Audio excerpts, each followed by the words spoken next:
এই গল্পটা এমন এক গুপ্তধনের যেটা পাওয়ার জন্য এখন পর্যন্ত না জানি কত মানুষ নিজের প্রাণ হারিয়েছে। বলা হয় সেই গুপ্তধন একটা রহস্যময় দ্বীপে লুকানো আছে, যেখানে পা রাখলেই ভয়ঙ্কর মৃত্যুর মুখোমুখি হতে হয়। তবুও কিছু লোভী হান্টার সেখানে পৌঁছানোর চেষ্টা করে, কিন্তু যখন তারা সেই গুপ্তধন খুঁজে পায় তখন তাদের সাথে যা ঘটে তা কেউ কল্পনাও করেনি। গল্পের শুরুতে আমরা দুই ভাইকে দেখি, যাদের নাম স্যাম এবং নেথান। একদিন তারা চুপি চুপি একটি মিউজিয়ামের ভেতরে যায়। সেখানে স্যাম নেথানকে একটি রহস্যময় মানচিত্রের কথা বলে। সে জানায় এই মানচিত্র কোনো সাধারণ মানুষের নয়, বরং ম্যাগলন নামের এক সমুদ্র ক্যাপ্টেনের ছিল। যখন ম্যাগলন এক সমুদ্র যাত্রায় বের হয়েছিল, তখনই সে এক বিশাল গুপ্তধনের খবর পায়। ম্যাগলন ছিল এমন এক সমুদ্র জাহাজের ক্যাপ্টেন যে পৃথিবীর প্রায় সব দ্বীপ সম্পর্কে জানতো। বলা যায় তার জন্মই হয়েছিল গুপ্তধন খুঁজে বের করার জন্য। আর আমার বিশ্বাস এই মানচিত্রের সাহায্যে আমরাও সেই গুপ্তধনের কাছে পৌঁছাতে পারবো। এসব কথা বলতে বলতেই স্যাম সেখানে একটি বক্স খোলার চেষ্টা করতে থাকে, কিন্তু তখনই মিউজিয়ামের গার্ডরা এসে তাদের দুজনকে ধরে ফেলে। এটাই ছিল তৃতীয়বার যখন তারা মানচিত্রটা চুরি করার চেষ্টা করেছিল। এরপর গার্ডরা তাদের ধরে অনাথ আশ্রমে নিয়ে যায়। সেখানে তাদের ওয়ার্ডেন সব শুনে খুব রেগে যায় এবং বলে, স্যাম তুমি তো বড়, অন্তত তোমার বোঝা উচিত ছিল যে চুরি করা পাপ। তখন স্যাম নেটকে বলে, ওয়ার্ডেন শুধু আমার ব্যাপারেই বলছিল, তুমি ছোট, তোমার কিছু হবে না, কিন্তু আমি জেলে যেতে চাই না। যেভাবেই হোক আমাকে সেই গুপ্তধন খুঁজে বের করতেই হবে। এটা বলে সে নেটকে একটি আংটি দিয়ে তৈরি লকেট দেয় এবং বলে, এটা আমাদের পূর্বপুরুষদের স্মৃতি, এটা সবসময় নিজের কাছে রাখবে। আর মনে রেখো, আমরা লুটেরাদের বংশ থেকে এসেছি, খুব শীঘ্রই আবার আমাদের দেখা হবে। কথা বলে স্যাম সেখান থেকে চলে যায়। এরপর গল্পে আমাদের 15 বছর পরের দৃশ্য দেখানো হয়, যেখানে নেট এখন বড় হয়ে গেছে। সে একটি বারে কাজ করে এবং পাশাপাশি ছোটখাটো চুরিও করে থাকে।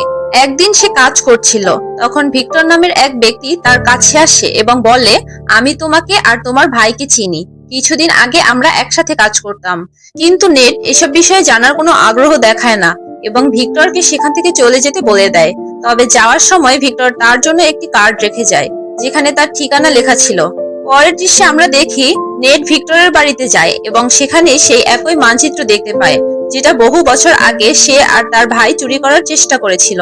ঠিক তখনই ভিক্টরও সেখানে আসে এবং বলে, যদি তোমার আসার ইচ্ছা থাকতো তাহলে আগেই আমাকে বলতে পারতে। এরপর নেট বলে, এটা তো সেই মানচিত্র যেটা খুঁজে বের করার জন্য অনেক মানুষ অনেক চেষ্টা করেছে। এটা একটা গুপ্তধনের মানচিত্র। এই পথ অনুসরণ করতে গিয়ে অনেক মানুষ প্রাণ হারিয়েছে, কিন্তু কেউ কিছুই পায়নি। আমার মতে এটা পুরো একটা বাজে গল্প। তখন ভিক্টর বলে, এটা কোনো বাজে গল্প নয়, আর আমি জানি তুমি আর তোমার ভাই এই মানচিত্র সম্পর্কে অনেক কিছু জানো। এরপর ভিক্টর একটি বইয়ের ভেতরে থাকা একটি জাহাজের ছবি দেখিয়ে বলে, এটা কোনো সাধারণ জাহাজ নয়, বরং খুবই পুরনো একটি জাহাজ, আর বর্তমান সময়ে এর দাম প্রায় 500 কোটি টাকা। সেই জাহাজের ভিতরে বিশাল গুপ্তধনও লুকানো আছে, যেটা অনেক মানুষ মিলে কোথাও লুকিয়ে রেখেছিল। এরপর নেটের কাছে যখন এই গুপ্তধনের ব্যাপারে এত তথ্য ছিল, তখন ভিক্টর তাকে কিভাবে যেতে দেয়। তাই সে নেটকে নিজের সাথে কাজ করার প্রস্তাব দেয়, কিন্তু নেট তার প্রস্তাব প্রত্যাখ্যান করে দেয়।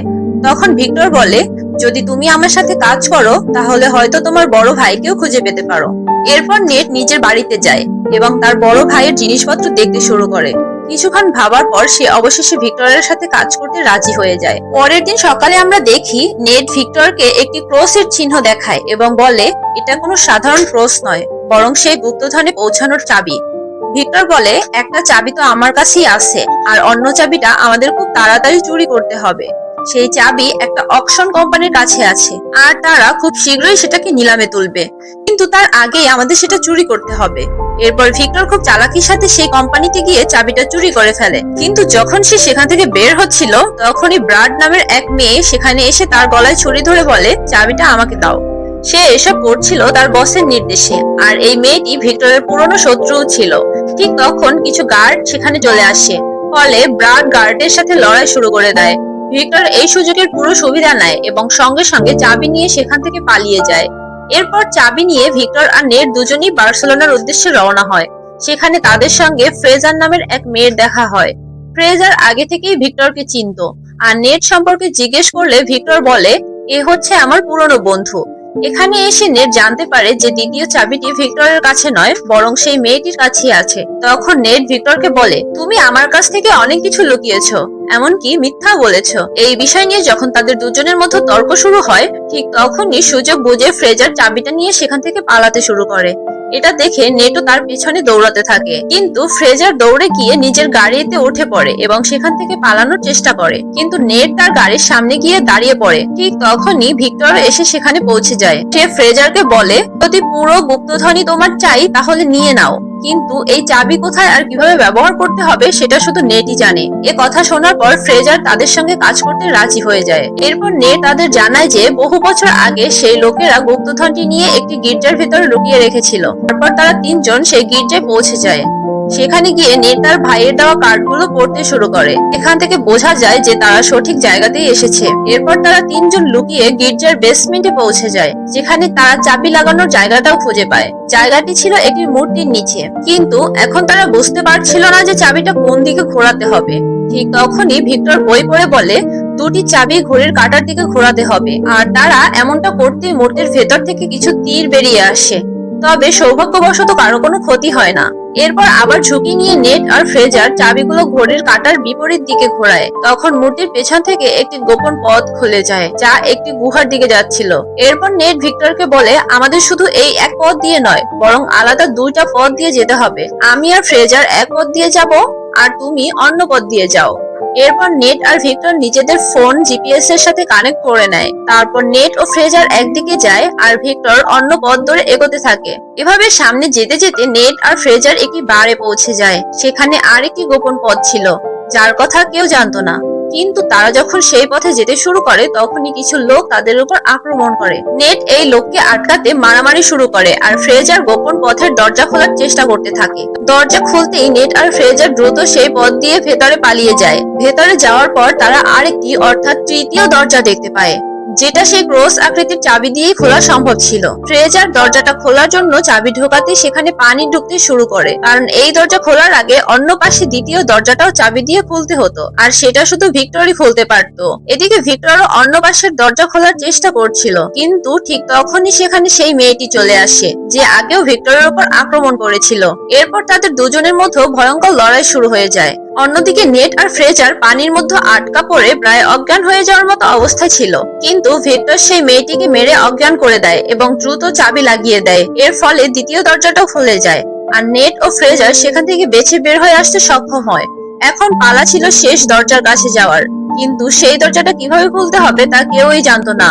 ভিক্টর বাইরে দাঁড়িয়ে একটি ছিদ্র দিয়ে তাদের দেখছিল।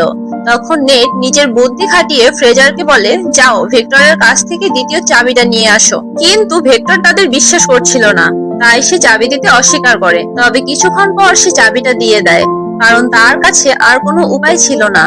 নেট যখন দুইটি চাবিকে একসাথে জোড়া লাগায়, তখন সেটি ঠিক সেই একই প্রতীক তৈরি করে যেটা দরজার উপর ছিল, আর সেই প্রতীক ব্যবহার করে তারা দরজাটাও খুলে ফেলে।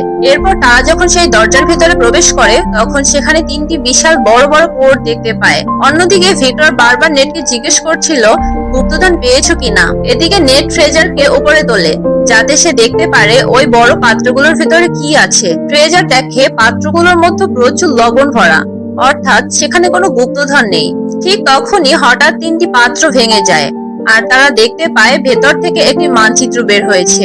আসলে সেই মানচিত্রটা ছিল গুপ্তধনের কাছে পৌঁছানোর প্রকৃত উপায়। নেট যখন সেই মানচিত্র দেখছিল, ঠিক তখনই ফ্রেজার তার দিকে বন্দুক তাক করে বলে, তোমার কি মনে হয়েছিল ভিক্টর তোমাকে সব সত্যি বলেছে? কথা বলেই সে নেটকে বন্দুক দিয়ে আঘাত করে অজ্ঞান করে দেয় এবং মানচিত্রের সঙ্গে চাবিগুলো নিয়ে চলে যায়। এরপর ভিক্টর নেটের কাছে এসে দেখে সে অজ্ঞান হয়ে পড়ে আছে। যখন নেটের জ্ঞান ফিরে আসে, তখন তারা বুঝতে পারে যে ফ্রেজার তাদের সাথে বিশ্বাসঘাতকতা করে পালিয়ে গেছে। নেট তখন ভিক্টরকে জিজ্ঞেস করে, আমার ভাই কোথায়, আর তুমি আমার কাছ থেকে কি লুকিয়েছো? তখন ভিক্টর জানায়, অনেক বছর আগে আমি আর তোমার ভাই গুপ্তধন খুঁজতে বের হয়েছিলাম, কিন্তু তার আগে আমাদের একটি বই চুরি করতে হয়েছিল। আমরা বইটা চুরি করেও ফেলেছিলাম, কিন্তু ফেরার সময় মোরকার লোকেরা আমাদের উপর আক্রমণ করে। গোলাগুলির সময় তোমার ওই ভাই গুলিবিদ্ধ হয় এবং সেখানেই মারা যায়। কথা শুনে নেট খুব কষ্ট পেয়ে কান্না করতে থাকে এবং ভিক্টরকে বলে, তুমি আমার ভাইকে মারার জন্য সেখানেই ফেলে রেখে এসেছিলে, আর এখন আবার সেই গুপ্তধনের কাছে পৌঁছানোর জন্য তুমি আমাকে ব্যবহার করছো। ভিক্টর বলে, হ্যাঁ, আমি মানছি যে আমি মিথ্যা বলেছিলাম, কিন্তু তোমার ভাইও এটাই চেয়েছিল তার মৃত্যুর পর তুমি যেন তার শেষ ইচ্ছে পূরণ করো। এই শুনে নেট বলে, ঠিক আছে, আমি আমার ভাইয়ের জন্য অবশ্যই সেই গুপ্তধনের কাছে যাব, কিন্তু এখন থেকে আমাদের পথ আলাদা। এদিকে আমরা ফ্রেজারকে ব্রাড এবং তার বসের সঙ্গে দেখি, অর্থাৎ ফ্রেজার আসলে তাদের জন্যই কাজ করছিল। তখন ব্রাডের বস ফ্রেজারকে বলে, আজ থেকে তুমি ফ্রেজারের অধীনে কাজ করবে। এরপর সে তার পুরো টিমকে নিয়ে গুপ্তধনের খোঁজে প্লেনে করে রওনা দেয় এবং প্রয়োজনীয় সব সরঞ্জামও নিয়ে নেয়। প্লেনে বসে ব্রাডের বস সবাইকে বলে, এই গুপ্তধন আসলে আমারই ছিল, বহু বছর আগে আমার পরিবারের কাছ থেকে হারিয়ে গিয়েছিল। ঠিক তখনই ব্রাড হঠাৎ পিছন থেকে এসে তার বসের গলা কেটে দেয়, আর সে সেখানেই মারা যায়। এটা দেখে ফ্রেজার বুঝে যায় যে ব্রাড এখন তাকেও মেরে ফেলতে পারে, তাই সে চুপচাপ সেখান থেকে সরে গিয়ে প্লেনের ভেতরে একটি গাড়ির মধ্যে লুকিয়ে পড়ে। কিন্তু ব্রাড বুঝে যায় যে ফ্রেজার কোথাও লুকিয়ে আছে, তাই সে তার লোকদের বলে ফ্রেজারকে খুঁজে বের করে গুলি করতে। এদিকে তারা যখন ফ্রেজারকে খুঁজছিল, তখন নেট আর ভিক্টরকে দেখা যায় তারা গোপনে গাড়ির ডিকিতে লুকিয়ে প্লেনে ঢুকে পড়ে।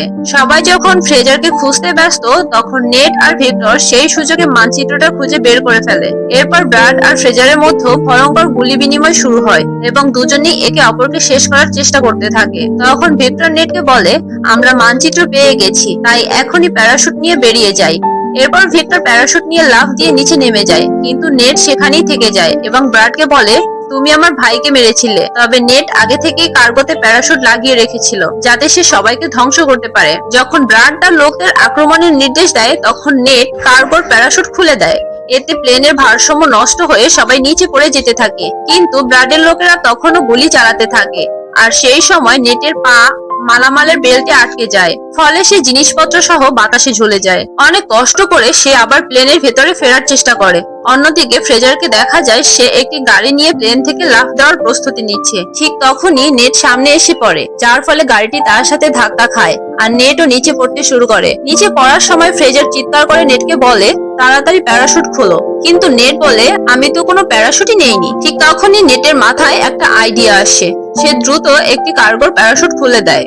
এর ফলে সেই প্যারাশুটের সাহায্যে তারা দুজনেই সমুদ্রের দিকে নেমে আসে এবং পানিতে পড়ে গিয়ে কোনোভাবে বেঁচে যায়। এরপর তারা কষ্ট করে একটি বিচে পৌঁছে যায় এবং সেখানে একটি হোটেলে ওঠে। হোটেলে বসে তারা দুজন সেই মানচিত্রটা বোঝার চেষ্টা করে, কিন্তু ফ্রেজার কিছুই বুঝতে পারে না, তাই ক্লান্ত হয়ে ঘুমিয়ে পড়ে। নেট পুরো রাত ধরে কাজ করে এবং মানচিত্র বুঝে কিছু নোট ও একটি পরিকল্পনা তৈরি করে ফেলে। পরের দিন সকালে ফ্রেজার উঠে দেখে নেট মানচিত্র বুঝে নোট বানিয়েছে, তাই সে সুযোগ বুঝে সেই নোট চুরি করে একা একাই গুপ্তধনের দিকে চলে যায়। কিছুক্ষণ পর নেট ঘুম থেকে উঠে দেখে নোটটা নেই, তখন সে শুধু হালকা হাসে। আসলে নেট আগে থেকে ফ্রেজারের চালাকি বুঝে গিয়েছিল, তাই সে রাতে ইচ্ছা করে একটি ভুল লোকেশন লেখা নোট টেবিলে রেখে দেয় এবং আসল নোট অন্য জায়গায় লুকিয়ে রাখে।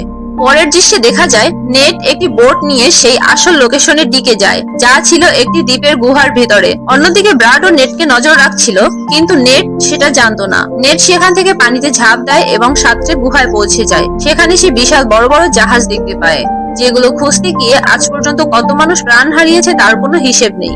এরপর নেট যখন জাহাজের ভেতরে ঢোকে, সে সেখানে প্রচুর সোনা দেখে অবাক হয়ে যায়। ঠিক তখনই পেছন থেকে ভিক্টর এসে হাজির হয়। নেট তাকে দেখে চমকে গিয়ে বলে, তুমি এখানে কিভাবে এলে? ভিক্টর বলে, তুমি কি ভুলে গেছো?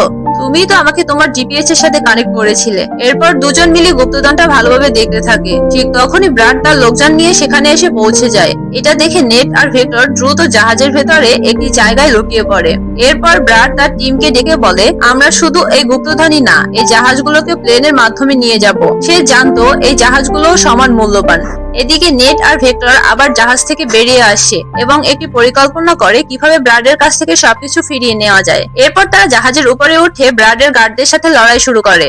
অল্প সময়ের মধ্যে দুজন মিলে সব গার্ডকে পরাজিত করে পানিতে ফেলে দেয়। এরপর ভিক্টর একটি হেলিকপ্টার দখল করে নেয়। ব্রাড সবকিছু দেখে ফেলে এবং অন্য একটি জাহাজ থেকে আক্রমণ শুরু করে। ভিক্টর দ্রুত হেলিকপ্টার উড়িয়ে নেয়, কিন্তু ব্রাড তার পিছু ছাড়ে না। এদিকে ব্রাডের লোকেরা নেটের জাহাজে উঠে পড়ে এবং তার সাথে লড়াই শুরু করে। ঠিক তখনই ব্রাড সামনে থেকে আক্রমণ করতে গেলে নেট একটি পুরনো কামান দিয়ে তার হেলিকপ্টারে আঘাত করে, ফলে হেলিকপ্টারটি বিস্ফোরিত হয়ে যায়। এরপর ব্রাডের জাহাজটি একটি পাহাড়ের সাথে ধাক্কা খায়, আর সেই ধাক্কায় গুপ্তধনে ভরা জাহাজগুলো ধ্বংস হয়ে যায়।